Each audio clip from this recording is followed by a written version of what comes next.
Hey, my name is Kamit. In this video, we're going to learn 4 easy ways to shred without scales using arpeggios instead. Before you skip on ahead, understand that if you skip and watch only the licks themselves, you won't understand how to build these arpeggios and won't be able to shape them to your liking and your sound. Something like this,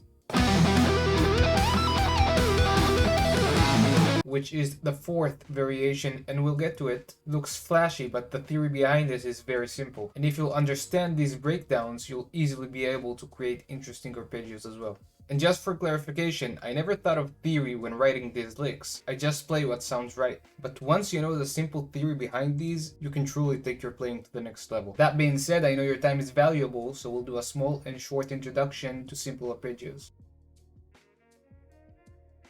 Okay, so arpeggios, in short, it means like a broken chord. You take a chord and instead of just strumming it, you're playing its notes instead. Now, just like chords, we have major arpeggios and minor arpeggios. For the most basic example, over an E minor chord, we can play an E minor arpeggio. And over an E major chord, we can play an E major arpeggio. Okay, so if we want to play a major and a minor arpeggio, the most basic thing we need to know is a major scale and a minor scale. Now, if you don't know these scales, that's okay, because I'll show you right now how easy and simple it is. So let's take the B major chord. Over the B major chord, we have the B major scale. Now once you know this, it gets even simpler, because you don't even need all these notes. All you need is 3 and sometimes 4 specific notes from this scale in order to create a simple shreddy arpeggio that does not involve sweeping. Now the specific notes you need are the first, third, and fifth degree of the scale. Sounds complicated, right? Wrong. Let me show you how simple it is. All you need is to count. So the first degree is the first note. The root, it's B. Third degree is going to be the third note in the scale. So 1, 2, 3. And fifth degree is going to be the fifth note. So 1, 2, 3, 4, 5. That is it, my friend. These 3 notes, first, third, and fifth degree, make up our major and minor arpeggios. So if we play 1, 3, and 5, we create a major arpeggio. If we take the minor scale, which is, this is the B minor scale, we take the first, third, and fifth degree here as well. So 1, the root, third, 1, 2, 3, third note, and 5, 1, 2, 3, 4, 5. That's it. That's a minor arpeggio. But I know what you're saying, how can I play this fast? Well, you can't really, it's an uncomfortable position. And that's why we're gonna modify it. We're going to put the third degree of each arpeggio on the 5th string as well. So for a minor arpeggio, we have this. We take the third degree, put it right here. So now we have this. For a major arpeggio, we take the 3, put it right here. So now how do we play it fast? I'm not going too deep into this technique because I already have in a video that's gonna pop up right here. It's technique number 3, I think. But basically what you do is pick and hammer the next 2 notes.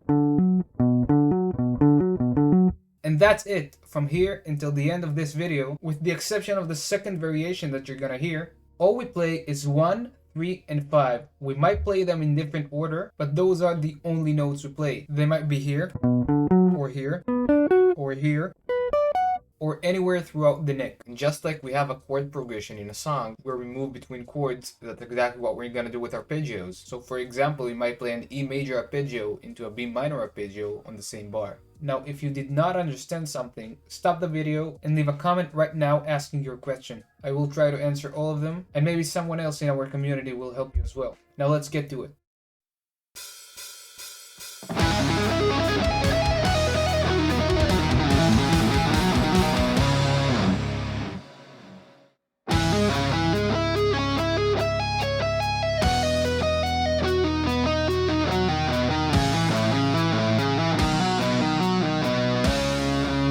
So this is the most basic approach to these arpeggios. We start by simply playing the C sharp minor arpeggio on 3 different octaves. Then when we reach to the end, we simply switch to a B major arpeggio. But now instead of playing it from the low string to the high strings, we play it backward. And the idea of playing it is exactly the same. So instead of using a hammer, we pull off. Then we switch back to an A major arpeggio. And back to a B major arpeggio. And we end on a C sharp. So as you can see, there isn't much here at all, but we make it sound very interesting once we change the pattern. So you see that using only these two basic shapes, both minor and major arpeggios, you could potentially demolish your guitar because they're so simple and so easy.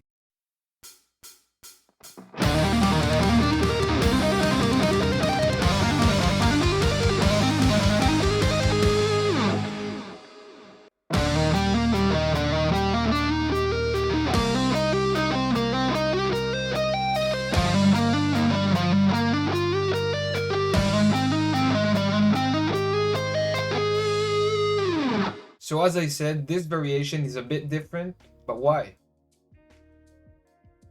Well, in this variation, we add another degree to our arpeggios. We add the 7th degree. So in the major and minor scales, we have a total of 7 notes, which means that the last note is the 7th degree. So let's find it. In a major scale, count 7 notes. But again, playing it here is uncomfortable. So instead, we bring it down an octave, which means that the 7th degree can also be found here. So if our B major arpeggio was this, now when we add the 7, it's this. And that works exactly the same for the minor arpeggios as well. So the 7th note in a minor scale, take that note and bring it down an octave. So if our B minor arpeggio was this, when we add the 7, it becomes this. So again, we ask the question, how do we play it fast? I dove into this technique as well in one of my videos, you can find it right here. But in short, if that's what we want to play, we pick and hammer, switch strings, pick, hammer, pull off, go back to the first string, pick, pick and hammer. So now we have another note that we can add to our arpeggios that can add a different color. So what did we do here? We started with this arpeggio, which is an E flat major arpeggio, but we added the 7. So now it's an E flat major 7 arpeggio. And we simply continued to travel between different arpeggios. And honestly, the arpeggio progression is less important here. I just connected random shapes that sounded right to me. But using this smooth technique allows you to easily run across arpeggios in the board. This variation is easily one of my favorites as it allows insane melodies.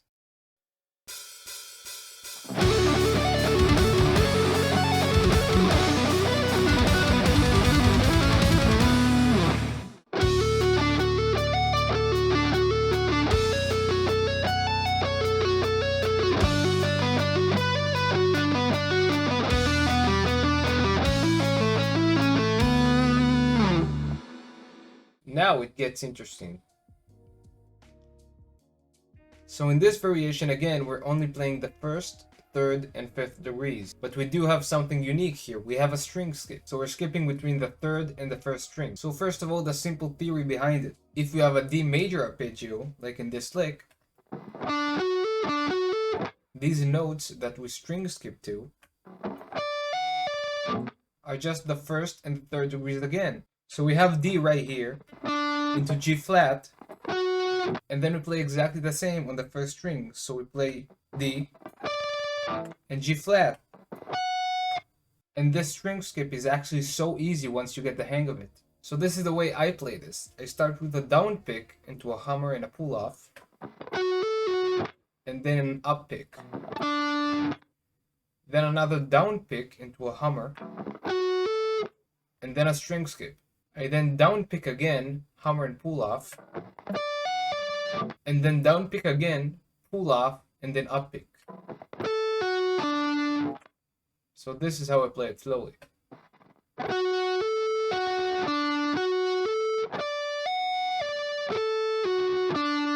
And then I added another where I down pick, hammer, pull off, and up pick. And the minor arpeggio is exactly the same. So we have this. We hammer the 3rd degree to the 5th degree, pull off, and then pick. Then pick and hammer. And our string skip looks like this. So now the first and third degree are in a different place, but still that's a very easy position, probably even easier than the major position. And that's it. Take this pattern, move it across the board, and you have a lightning speed arpeggio which sounds beautiful in the right context.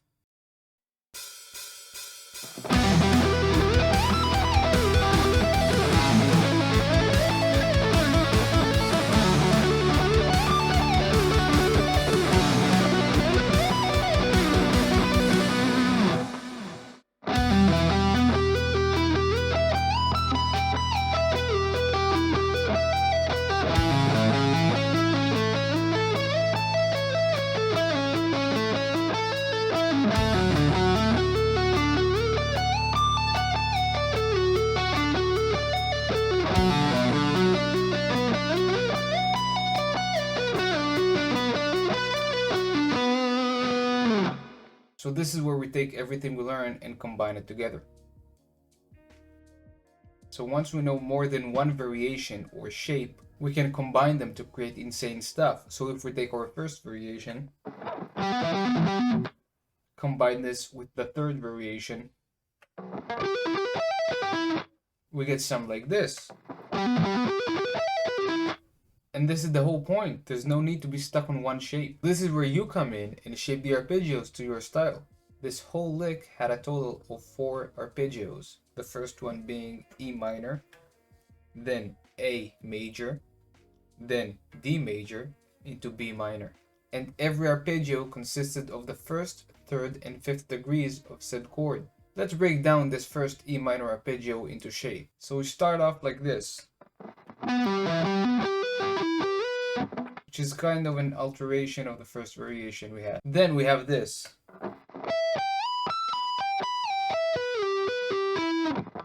So here we're using slides in order to get to our next position, so we can play the first, third, and fifth degree on the higher frets. So if that's our E minor arpeggio, it consists of E, G, and B right here. But the next position is this. And these are the same notes but in a different order. So we have B here, E right here, and then G here. And then when we slide back, we use the third variation.